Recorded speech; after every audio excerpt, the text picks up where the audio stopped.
namanya, gue tuh comes dari Chinese family yang totok banget, tau gak sih lu? Jadi kalau misalnya di keluarga Chinese family yang totok banget tuh, lu kayak cewek tatoan segala macem tuh kayak is sinful gitu. Di Z itu gue juga baru tahu ternyata Z itu kan juga ada yang buat cowok ya. Ya, ada cowok yang memang suka dandan, ada cowok yang suka perawatan. Tapi kan lebih banyak cowok tuh yang nggak suka dandan, dan kalau ada lihat seorang cowok itu dandan atau di perawatan, itu dicela-cela di mana-mana.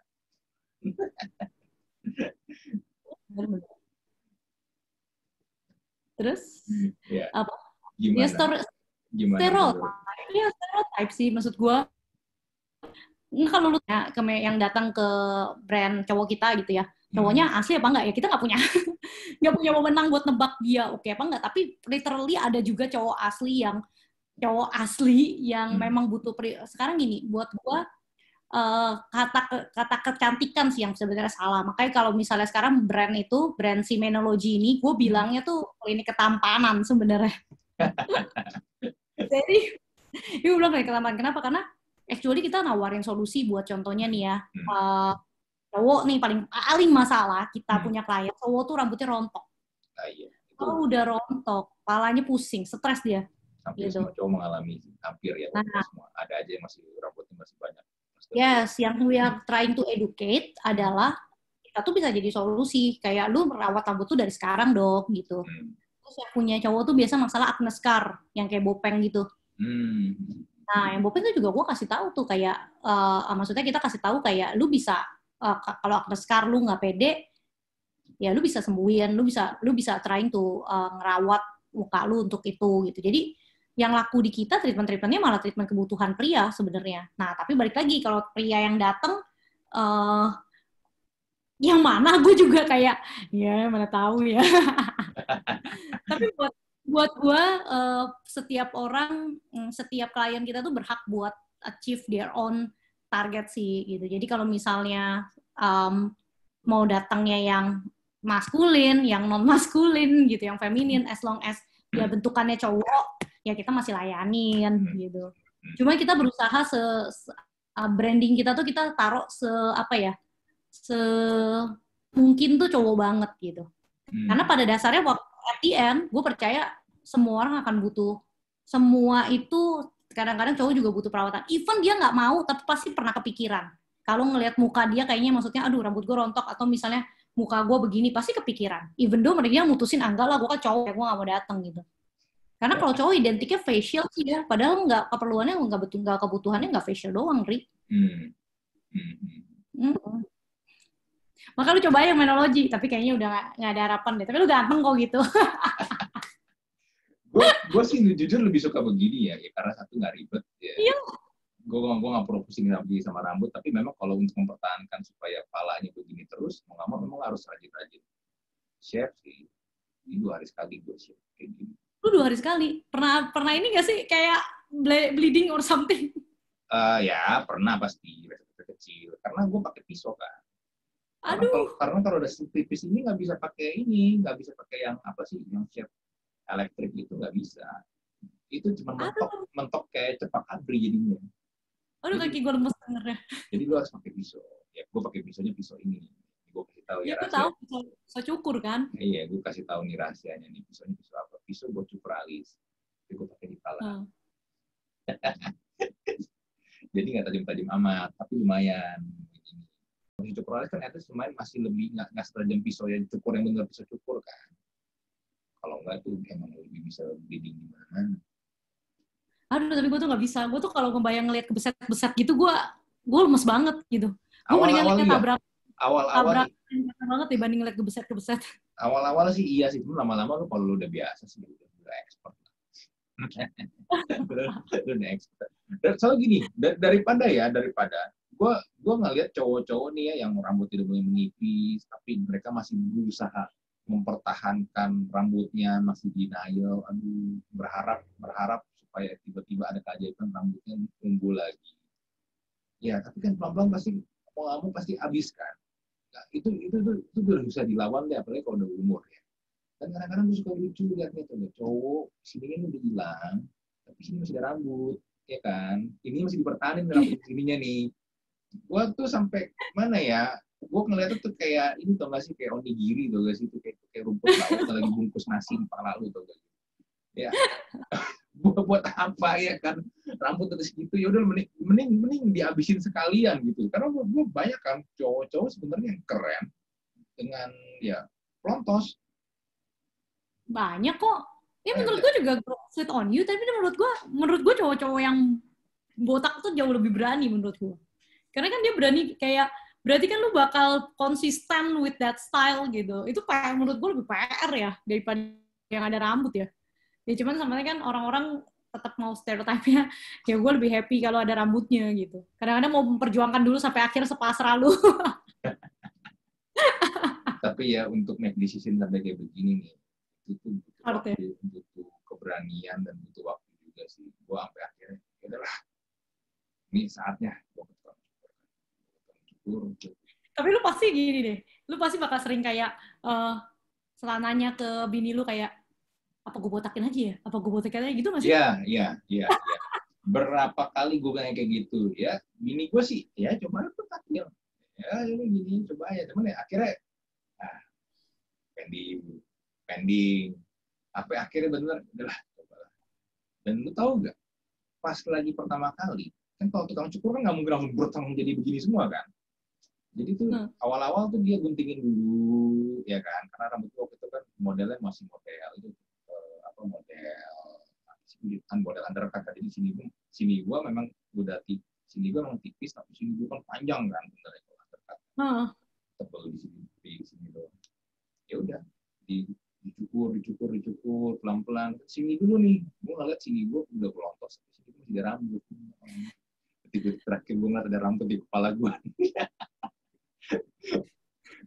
Tapi gue rasa sekarang lu hemat banget, lu kayak nggak pernah sampoan deh. Sampoan nggak sih kalau cowok botak tuh? Gue tahu deh. Tetap sampoan. Kan shampoo. Ngapain?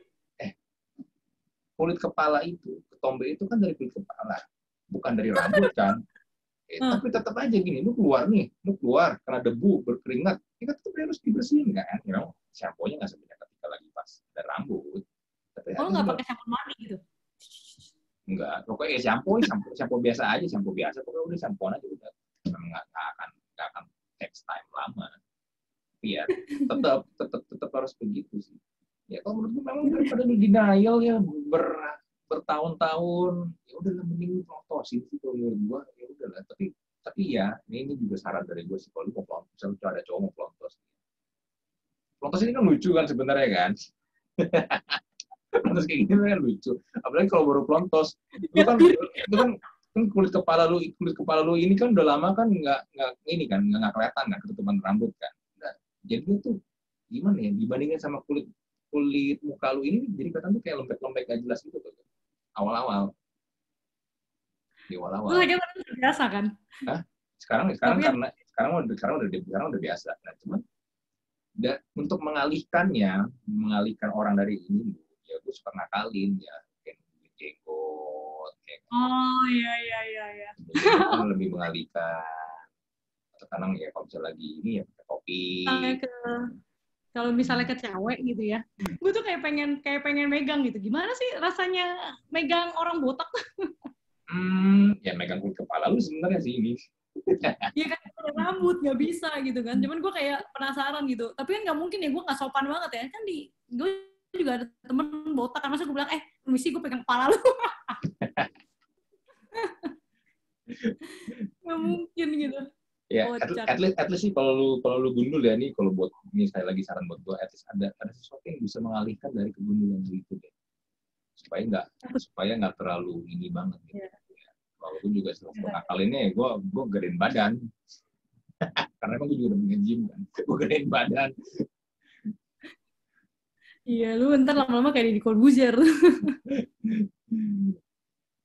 Mungkin kalau lu ketemu Deddy Corbuzier lucu sih, lu berdua bisa mirip-mirip sih. Gue pernah ketemu dia beberapa kali. Gue pernah ketemu dia pas masih ada rambut, sama ketemu gue udah ketemu dia sama gue udah gak ada rambut. Oke. Nah, nanti gue kasih fotonya, ketemunya pas lagi pas di jeep juga lagi. Oh ya? Iya tuh dia gila banget sih nge-gymnya juga ya.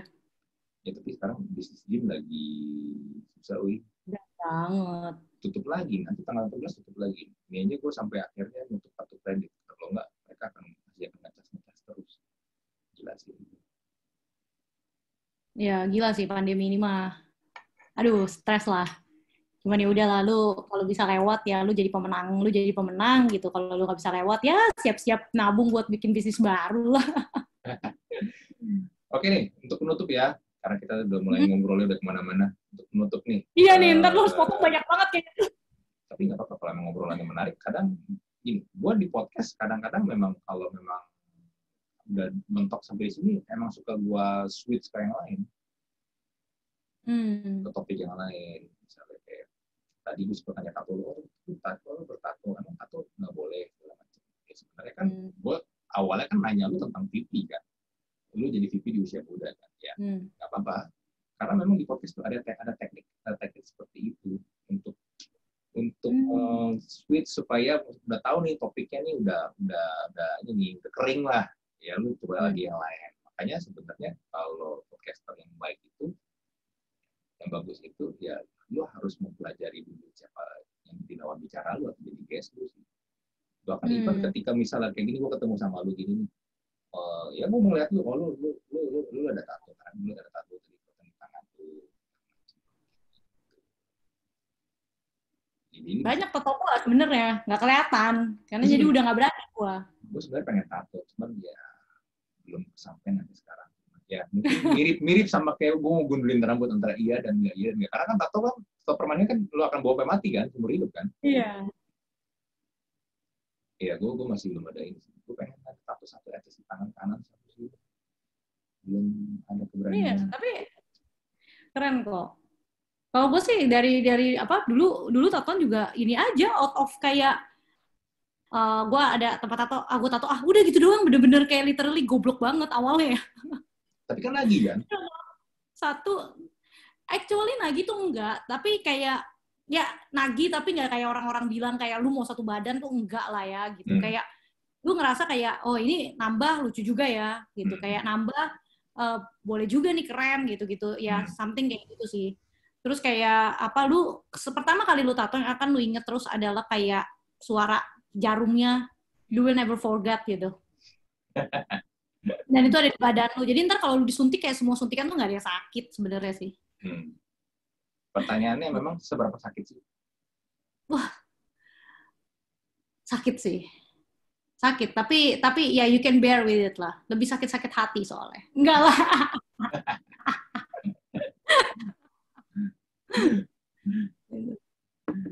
Ya, jadi kayak tato, tapi ya gue malah sekarang punya 4 kali ya. Gue punya 4 gitu. Terus yang sisanya nggak usah kelihatan karena pelajaran banget gitu kan. Ini tato pertama gue gitu. Udah lama, udah 10 tahun kali. Tapi menurut gue ya itu salah satu yang jadi dikenal orang sih kayak sekarang. Jadi gue kalau misalnya Feryani dibilang, oh ya itu yang tatoan itu gitu. Oh ya ternyata lumayan lah ya. Tapi kan tuh jadi personal branding lu kan. Yang unik. Nah itu juga tuh yang gue trying untuk ini, yang gue trying untuk apa namanya, gue tuh comes dari Chinese family yang totok banget, tau gak sih lu? Jadi kalau misalnya di keluarga Chinese family yang totok banget tuh, lu kayak cewek tatoan segala macem tuh kayak is sinful gitu. Gue gak tau ya, mungkin gue tuh suka banget bikin tahu bahwa cara pandang orang tuh nggak seperti yang dibayangin gitu. Gue seneng membuktikan ketidak apa ya, yang nggak kayak gitu. Nah sampai ya karena keluarga gue begitu banget gitu, akhirnya ya gue juga comes as a tatoan gitu, tapi bukan gue rebel gitu. Gue cuma tunjukin bahwa ya ini kalau gue tatoan ya gue juga bisa jadi anak baik-baik kok gitu. Tatoan juga otaknya juga masih pinter, encer, nggak yang cuma sekedar ngerokok gitu di nongkrong gitu kan. Kalau bayangannya orang-orang zaman dulu kan gitu kan. Karena kan tato itu identik dengan preman gitu. Iya dulu. Sekarang art kan. Sekarang jadi art. Sekarang jadi seni. Itu bergeser. Tato aja bergeser. Betul. Ya. Tapi memang masih ada stigma begitu. Itu kalau tatoan tuh masih aja ada yang menganggap itu nakal. Tadi dulu juga pernah bilang kan, beberapa hotel pun di Bali pun ini nggak boleh kalau ada karyawan yang ternyata ketahuan Iya. kan. Ya, masih ada yang kayak begitu. Tapi, masih gede banget, masih banyak banget. Actually masih banyak banget yang anggap itu tuh kayak ini, tapi ya udah balik lagi lah ya. Mungkin apa ya, gue orangnya kadang-kadang nggak gitu peduli apa orang ngomong apa sih ya. Karena maksudnya hidup gue tuh ya hidup gue sendiri gitu. Buat apa lu pusingin, maksudnya gue nggak berusaha ngurusin hidup lu, jadi nggak apa-apa juga gitu anyway. Gitu. Dan gue masih dalam ranah yang positif banget gitu. Jadi kayak ya gue seneng banget sih ngebuktiin kalau stereotip orang tuh nggak bener gitu yang lu pikirin gitu. Jadi kadang-kadang personal branding gue bertabrakan, Cong. Jadi ya gue senang kayak gitulah. Jadi kayak misalnya lu tatoan bukan berarti lu buruk intinya gitu. Ketika lu kayak tadi lu bilang kan di awal kayak ya nih gue kalau dilihat orang sombong ya, makanya kayak dengan mungkin gue punya alam bawah sadar, gue kayaknya mau buktiin kan bahwa apa yang lu lihat tuh sebenarnya nggak sesuai kenyataan gitu. Jadi lu apa yang what you see is sometimes is not what you get gitu. Gitu sih. Back again, kalau nggak ini pandangan orang lu ikutin semua nggak ada habisnya. Iya kan kayak yang itu kan tuh tahu kan yang gambar keledai itu. Betul. Gue tahu yang 4 gambar keledai itu kan. Kok siapa? Kok istrinya ini sih yang di bawah, sedangkan suaminya di atas, suaminya turun ya. Kok ini di keledainya kok dinaikin, ini menyiksa keledainya nih. Nggak ada habisnya kan? Iya, beneran deh. Gue setuju banget kayak intinya kalau selama lu nggak pernah maksud nyakitin orang, lu apa yang lu lakukan, lu berusaha bikin kebaikan gitu ya, nggak apa-apa ya. Jadi everything kayak udahlah santai aja.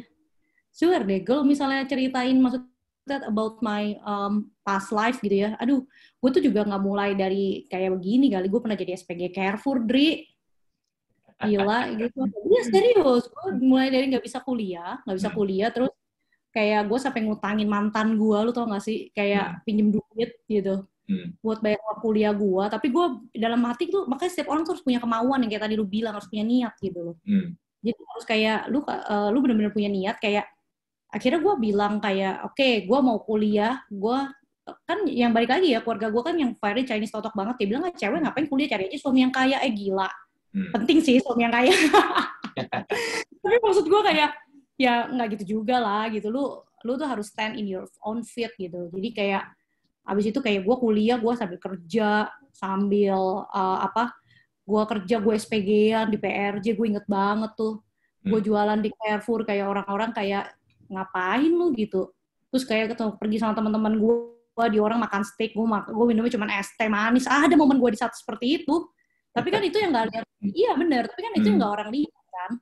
Orang lihat cuman oh Feryani nih gitu kan, kalau foto seksi-seksi misalnya gitu.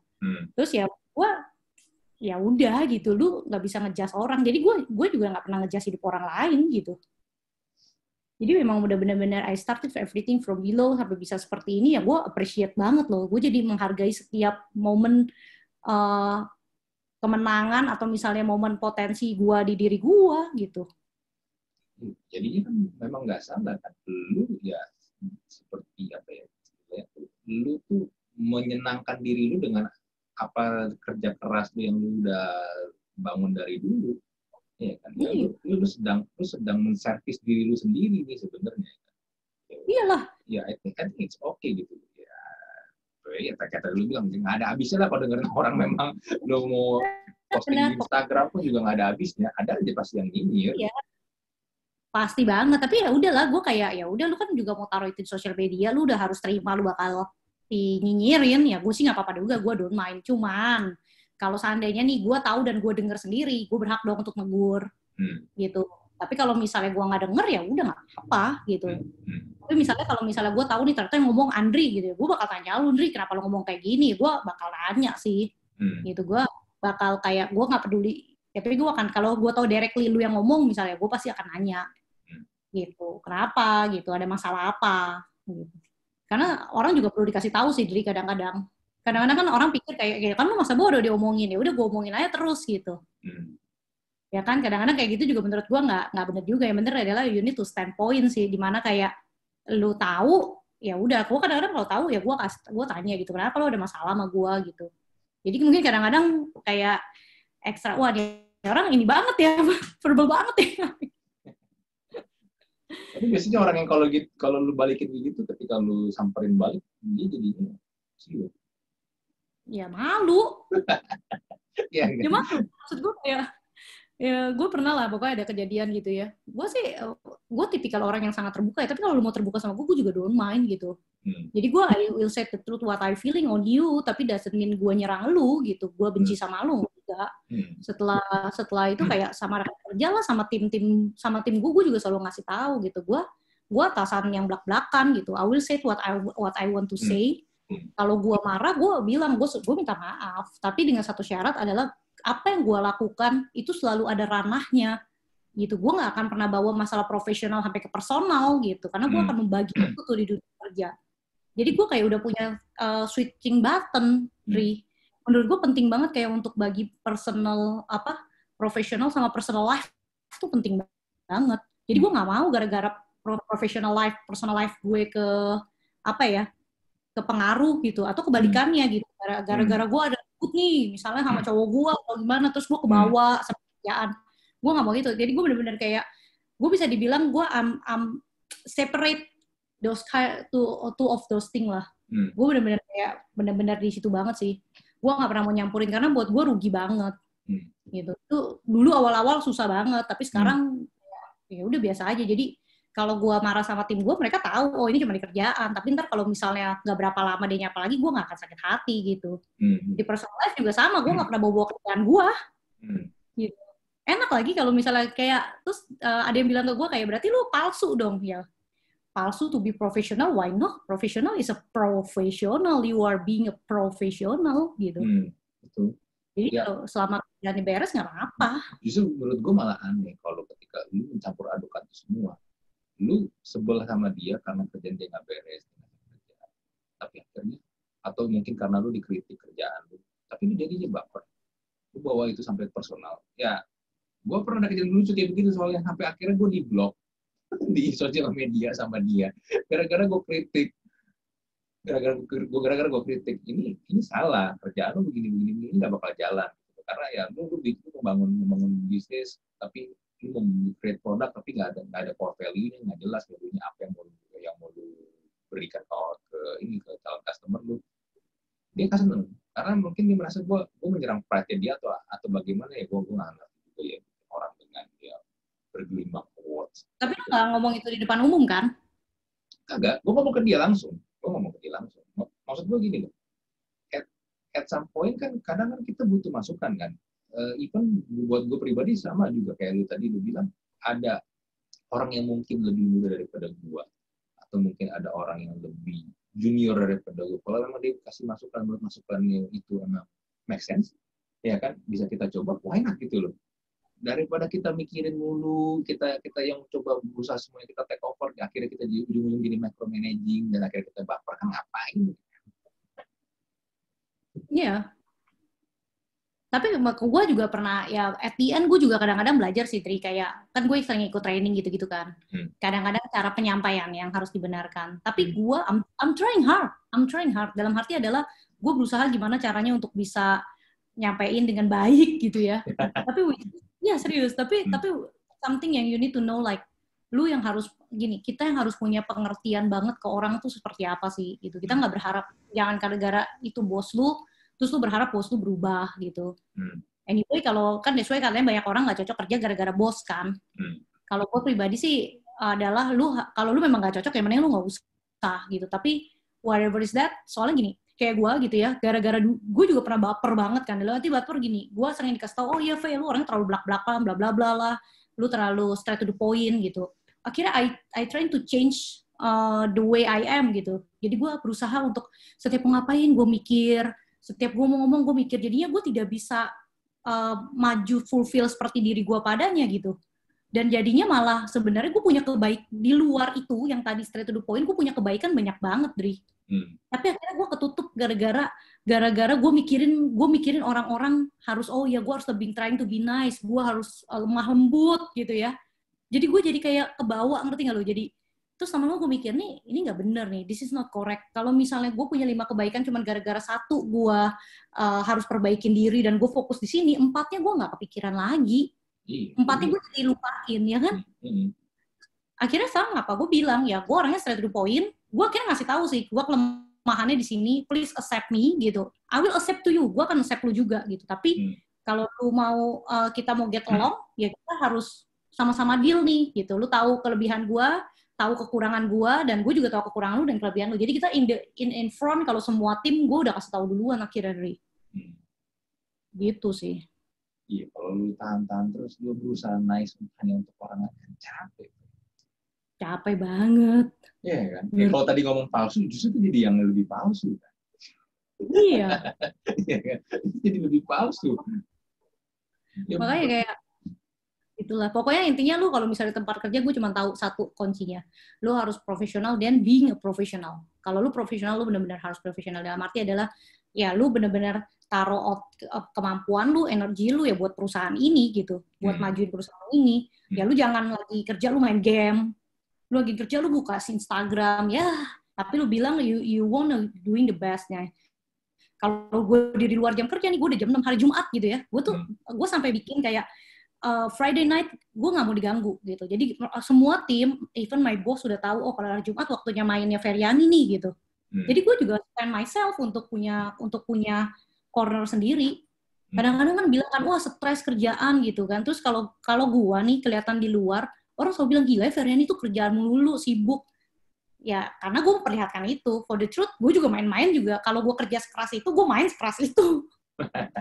Tapi kan sisi itu yang gue nggak perlu kasih lihat orang tahu, karena I really want to enjoy some of a me time point gitu. Apalagi nanti kalau udah berkeluarga, udah punya pasangan, itu tuh makin lama tuh quality time gitu yang kita akan betul-betul ini banget sih, strict banget sih. Iya, makanya harus ada rule sih. Udah nggak bisa lagi kayak kita yang awal mungkin masih single, masih yang umur 20-an awal. Ya udah kalau mau kerja bisa sampai lembur, bodo amat. Udah itu nanti berbeda sudah beda. Ya kalau buat gue sih kalau misalnya itu harus ada inilah ya, namanya kan komunikasi ya. Harus ada rules-nya. Jadi kalau misalnya sama pasangan gue juga gue ngomong kayak ya hari Jumat gue minta me time ya. Tapi ya gue benar-benar promising ya, dalam arti gue nggak akan minta lagi atau misalnya gue break the rule or something gitu. Karena kadang-kadang perlu kayak gitu juga sih in relationship. Kalau enggak lu bakal kehilangan lu yang seutuhnya gitu. Padahal lu kan selama puluhan tahun hidup sendiri gitu. Kecuali lu ntar udah kakek nenek, itu beda cerita.